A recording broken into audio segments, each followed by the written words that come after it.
Unemployment is a dead weight loss for society. And a society like ours that does it on a scale we're currently doing, that is for me a sign that capitalism as a system is no longer deserving of our loyalty or support because it's not working for the overwhelming majority of the people.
Hello and welcome to Counterpunch Radio. My name is Eric Draitzer. Thanks so much for tuning in, coming back to the show. First-time listeners finding the show, welcome aboard. As usual, I'm going to do my song and dance for Counterpunch as I bring out the panhandling skills and remind you that alternative media is so critical, particularly in times like this when we have so much information overload, oftentimes quite sad and troubling information, but we need to support those media outlets that we can trust, that we can turn to in these kinds of times. So Counterpunch, I believe, is one of those. And if you agree, please consider getting a subscription to the magazine. That will give you a subscription to the subscriber-only section, which is coming up in our website upgrade, I guess, in July or so. So please do look for that. And those of you who have had the magazine subscription will automatically have access to that as well. You can also make a donation through the PayPal and all the usual stuff there. So please consider it. Okay, I want to turn to my guest today. I'm very happy to speak with him again. It's been a few years since we chatted on this show.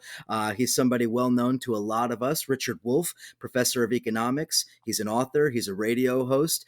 Economic Update is the show on radio and TV. Democracyatwork.info is the website. So many resources there to follow, not only from Richard, but a lot of other really talented people that really do deserve praise. So with that said, Richard Wolff, thanks so much for coming back to Counterpunch. Very glad to be here, Eric.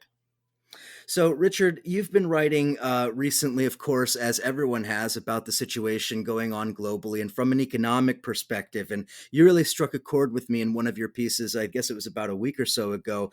We republished it on Counterpunch. It was entitled "Mass Unemployment is a Failure of Capitalism." And I really love the piece, primarily because I think it hits at the heart of the issue at exactly the right moment. So, Richard, I guess I'll just open the floor and ask you to explain for us a little bit what you mean when you say that mass unemployment is a failure of capitalism. Yes, it's always struck me, being an economics professor all my life, the terribly lopsided, one-sided way that my profession, economics, teaches people about something as important as unemployment. You know, every honest person will tell you that they have had moments in their lives when they feared that they might lose their position, lose their job. 100 different reasons could make that happen. It's a kind of frightening thought. Many of us banish it out of our minds, even in those few occasions when it flits through. But it's there. It's an ominous situation. And we all know why. We live in a society, most of us, in which we spend pretty much what we get. A good number of us are in debt, which means we spend more than what we get.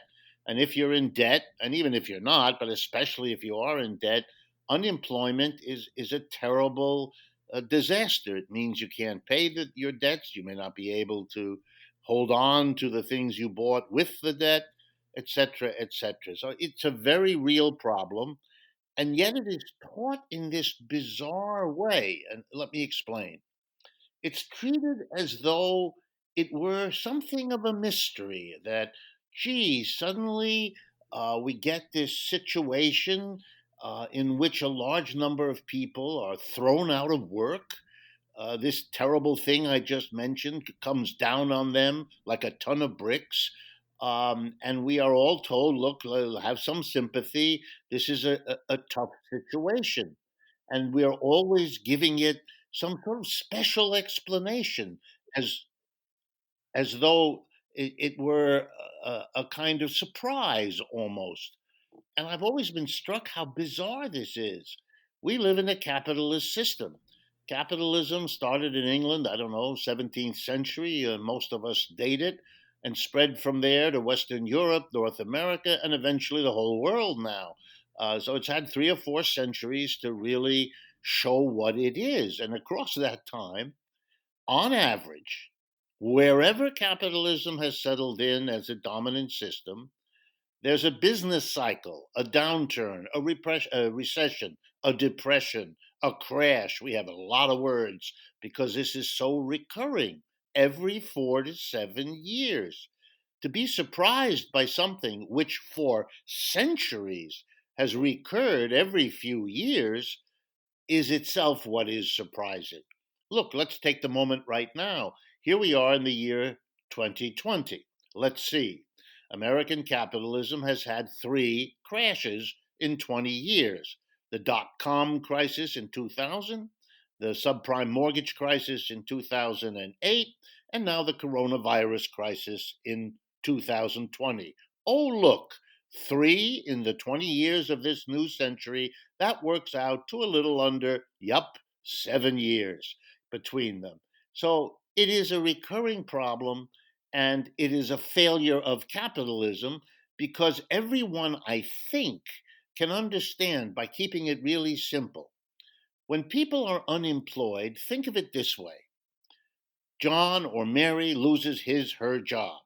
They do not immediately die. They do not kill themselves, nor does anybody else kill them. Therefore, they continue to consume. They have to eat, they have to clothe themselves, shelter themselves, and so on.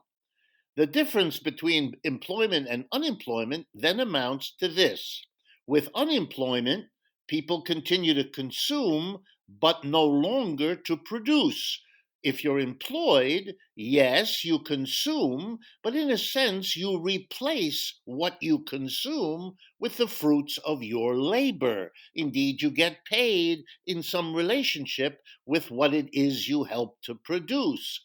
So there is a fundamental irrationality in a system that periodically, every 4 to 7 years, throws millions of people out of work, puts them in a situation where they consume without producing. And the only way some people can consume without producing is if other people produce more than they get to consume, and the difference between them then becomes the basis for those who don't produce to continue to consume. That doesn't make any sense. The unemployed want to work. We all need the output, and yet we don't do it. We deny the people the jobs they want, and we deny the rest of us the output we would otherwise have. And of course, if we all, the rest of us who keep working, have to sustain the people who are no longer employed, it is no surprise, or it shouldn't be, that those of us still working begin to struggle. Which of us is going to give up our consumption level to enable other people who don't produce to consume? Will it be the working man and woman, or will it be the capitalists, the employers? Who is going to be taxed, or whatever the other mechanisms might be, to redistribute wealth? Because every unemployment is, by definition, a redistribution of the wealth of society from those who are still working to those who aren't anymore. And so, for me, in a fundamental sense, this is a failure of capitalism. It fails to provide the work that the unemployed want. It fails to save us from the struggles over redistribution that unemployment entails. There are 1,000 studies that show that in direct proportion to the rate of unemployment, we have a direct proportionality between alcoholism, between drug abuse, with child abuse, spousal abuse. I mean, every social problem we have is worsened by unemployment. You add all of that up and you add it to the grief and pain for the unemployed, and this is a massive, let me underscore this as my final point, a massive inefficiency. What good is it to be efficient in your enterprise on the micro level if periodically millions of people are sitting unhappy because they're unemployed, unproductive because they're unemployed, at the same time that the rest of society is struggling over the bitter fight who will take in less for consumption to enable these people who don't want to be unemployed to continue to consume. I think this point about redistribution is really important because one of the things, Richard, that you've spoken at length about over the last, I guess, 11, 12 years has been the post 2008 redistribution, not only of wealth, but a redistribution of labor. Precisely that we saw in 2008 and the crash in 2008, many of the workers and indeed the very jobs that they did simply disappeared, never came back, were permanently eliminated. And what we saw was a something of a transformation of the labor force. Can you talk a little bit about that phenomenon over the last 12 years and particularly how we might see an extreme version of that same process now after 2020? Well, there are many ways to get at it, and much of what happened after 2008 had already been prefigured before. Often it happened a bit more harshly and over a shorter span of time. But basically, our problem can be focused in on by seeing the three things that affected the job, the quality, the quantity, and the type of jobs that we have. Number one, we have had, and it goes back basically to the 1980s at least, we have had an exodus of jobs. We have had a certain kind of job leave the United States. In the 1980s and 90s, it tended to be mostly manufacturing work. It was just convenient for American corporations to relocate, to move their production out of the United States, particularly to countries where wages were much lower, where perhaps environmental regulations were either lighter or not enforced, etc., etc. We kind of all know the story. The factory closes in Cincinnati or Denver or Oakland, California, and resurfaces a few weeks or months later in Shanghai or Tianjin or Brazil or India. It's not all China, but China was the most powerful magnet for these jobs, and which they were manufacturing jobs because those, in a way, were the most. They carried the most incentive for capitalists to move them. Manufacturing workers had been very successful in forming unions, particularly during the 1930s. That had enabled them to push their wages relatively high in the United States. I remember doing a tour in Detroit, watching what the UAW had achieved for auto workers working for Ford, General Motors, and Chrysler at the time. It was very impressive, very stunning. But the very success of workers in capitalism and getting high wages has the unfortunate side effect that the higher the wage the worker gets, the greater the incentive for the employer to go out and find a cheaper substitute. And moving production away from the United States over to China, India, Brazil, or wherever was one way to do that. It decimated the manufacturing sector of this country, which has been on a long term decline. It also undermined the power of the labor movement, which had concentrated and been successful in organizing manufacturing workers. It had enormous effects making, for example, transformations in a short historical time. In 1970, for example, Detroit was the centerpiece of American capitalism. It was the place to which foreign leaders were flown by American presidents to see how successful capitalism was. Not only were the workers there very well paid, but they had their own homes. They could afford an automobile. They could aspire to send their children to college.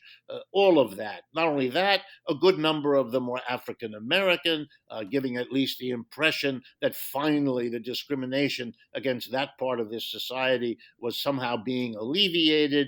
It was a success. Detroit not only was an economic success, but as, for example, the center of the Motown sound, had given the world a whole new kind of music. It was just a wonderful pulsing center of capitalism. Population around 1970, just shy of 2 million people.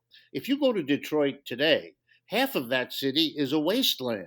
The population of Detroit today is 700,000 people, which means the vast majority of the people of Detroit were driven out of the city because there were no more jobs as the auto industry left Detroit for cheaper, lower wage regions, both inside and outside the United States.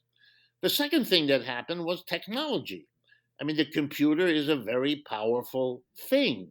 And hooked up to the computer is the whole robot industry and now the artificial intelligence industry. And all of these were focused by the people who produced these technical breakthroughs on replacing labor. That's where the market was to buy the new machinery, the new control mechanisms, and so on.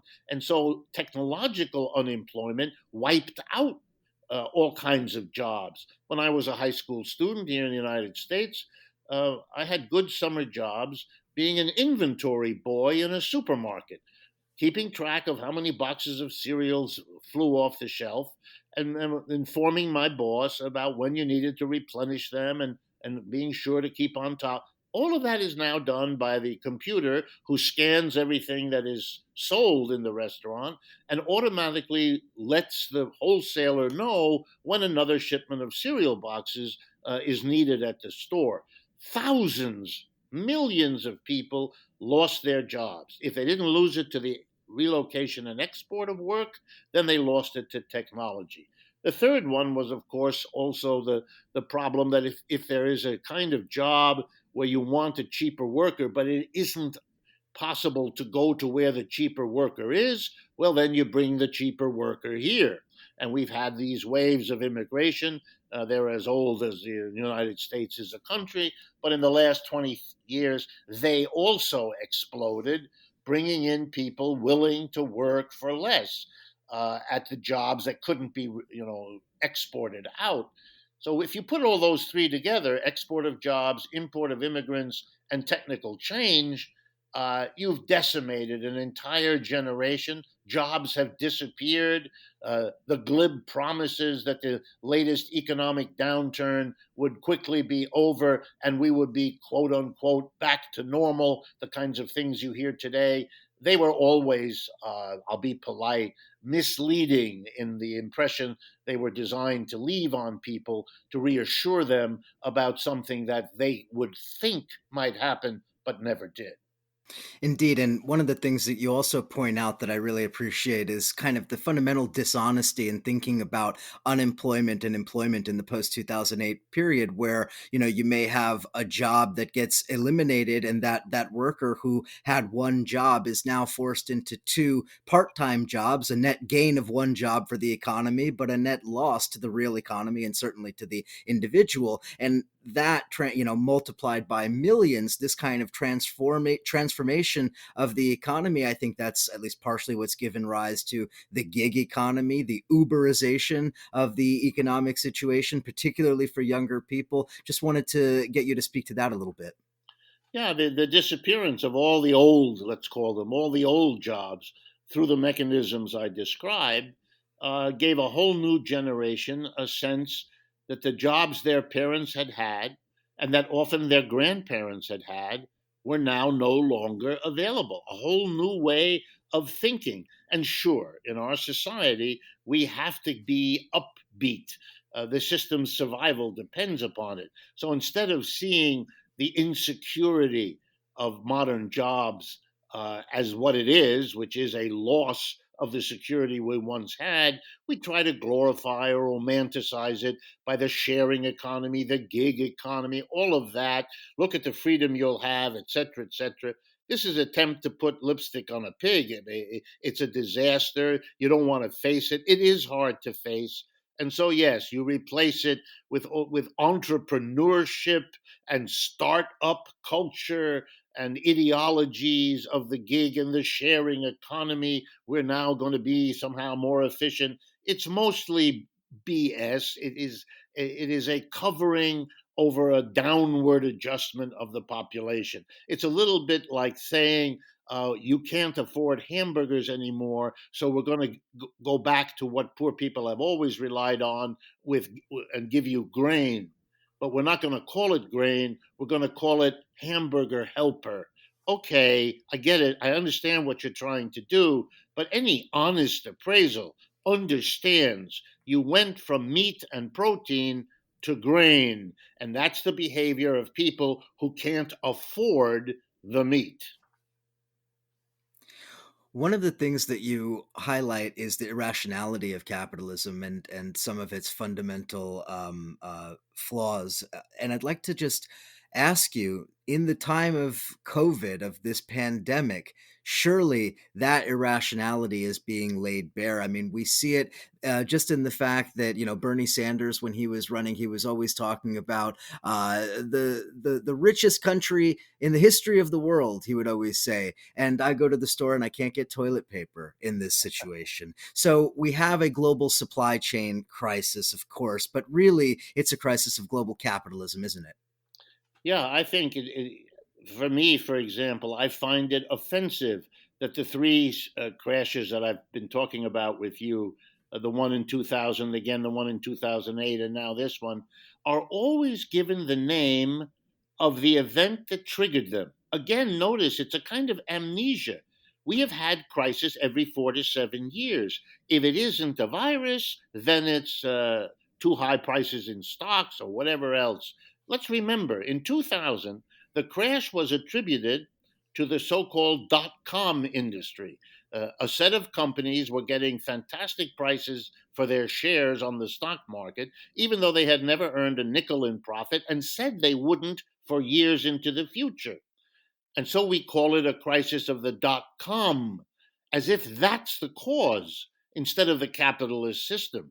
Well, it's easy for me to show you, as any economist could, that there have been many cases in which some subset of the stocks on the stock market got crazy prices out of whack with what they had normally done, and it didn't produce a crisis. So you can't explain the crisis by something that happens repeatedly without a capitalist crash, and you have to look elsewhere.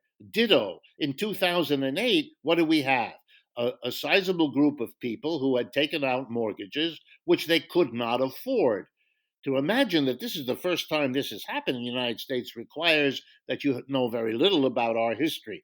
Florida has gone through that experience a dozen times in the last century, and so have many other parts of the country.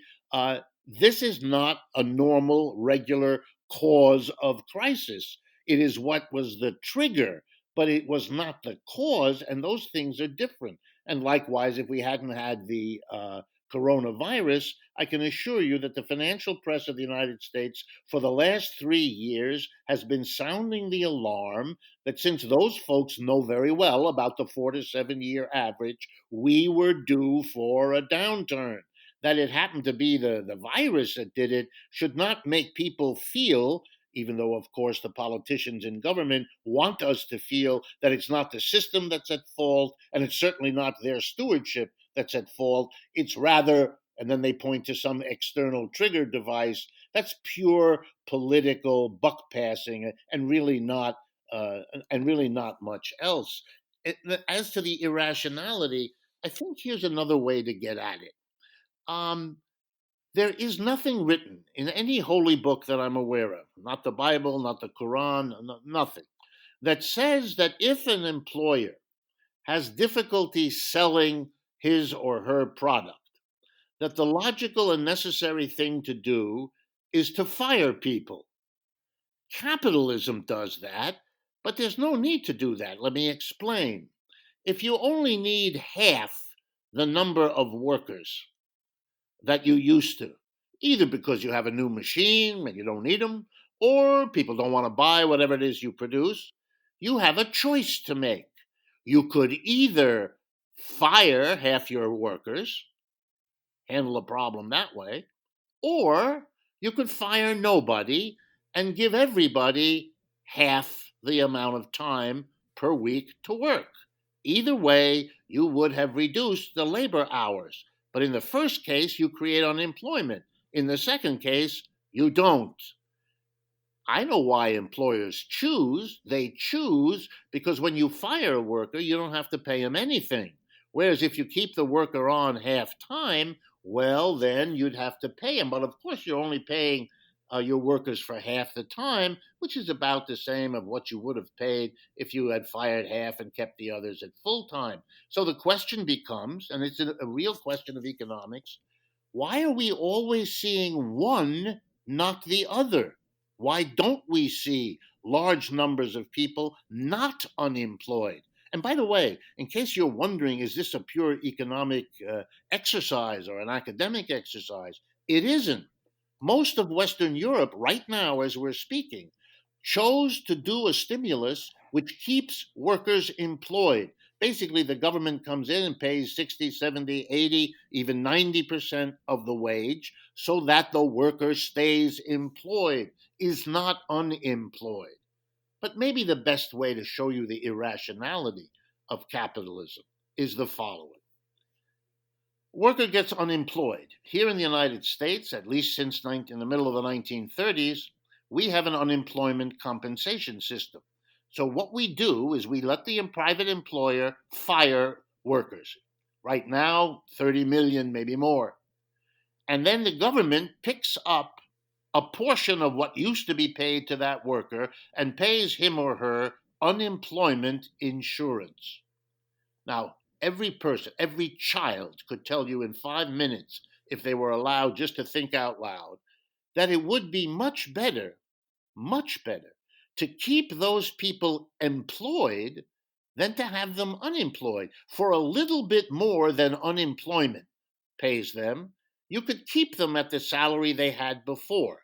If the private sector doesn't want to employ them because it isn't profitable, which is how they make their decisions in private capitalism, because that's what they all learned in business school is what you're supposed to do. That's what you get your MBA for, to understand what it means to say that profit is the bottom line, profit is the driver, profit is the goal. Private sector uses the profit calculus, fires large numbers of people. The rational thing to do would be to come in and immediately rehire them. Who would do it? The only agency at this point that could really do that would be the government. You could rehire people, and what would you do with them? You would do all kinds of socially useful things. To use the pandemic we're in now, let me give you just a few so you can see them.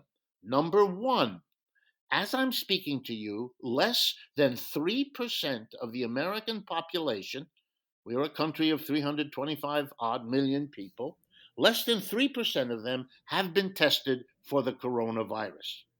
That means 97% of the people we don't know. Do you have the disease with symptoms? Do you have the disease without symptoms? Have you had the disease? Do you have antibodies? Very hard to develop a reasonable program to contain a pandemic if you don't know where the disease is. Here's a job for millions of unemployed. Train them. I've been told it takes 2 hours to train them to take the test and go through the procedure to determine whether a person has it or not. That would be a wonderfully productive, useful use of unemployed people. Here's another one. Tracing.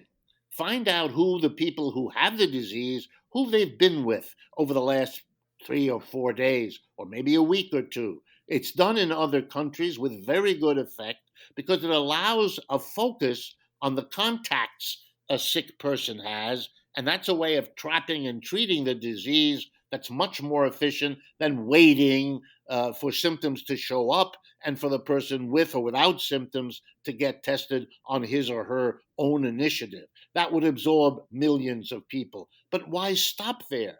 We know that we have to reconfigure workplaces, offices, stores, factories, arenas where people gather. That's an enormous job so that we can either have or easily convert to keeping a distance from one another so we are not vulnerable the way we were this time to whatever the next virus is. Viruses are part of nature. They've been a problem for the human race for thousands of years. We've had terrible pandemics of virus in this country and in the world, all within recent memory. There is no excuse for being as unprepared as we were. We need now also to disinfect and clean on a scale we have never done before. That needs an army of people trained and equipped. Unemployed people would be very usefully used. And then I could continue, but I don't want to waste your time, by talking about the ecological greening of America that unemployed people could be put to. But rather than give you all these hypotheticals, let me perhaps shock a small part of your audience who have forgotten their American history. In the depths of the last depression, when we had unemployment on the scale that we have now, the federal government was under such pressure from the union movement, the strongest in the history of this country, the CIO, the 1930s, and two socialist parties and the Communist Party, put pressure on the then government, a democratic government of Franklin Roosevelt. And here's what he did. He did exactly what I just said. The government came in and rehired the unemployed, depending on your estimates, about 15 million of them. So we're talking a major program. And what did they do? Well, they built some of the national parks that Americans have enjoyed for the last 75 years.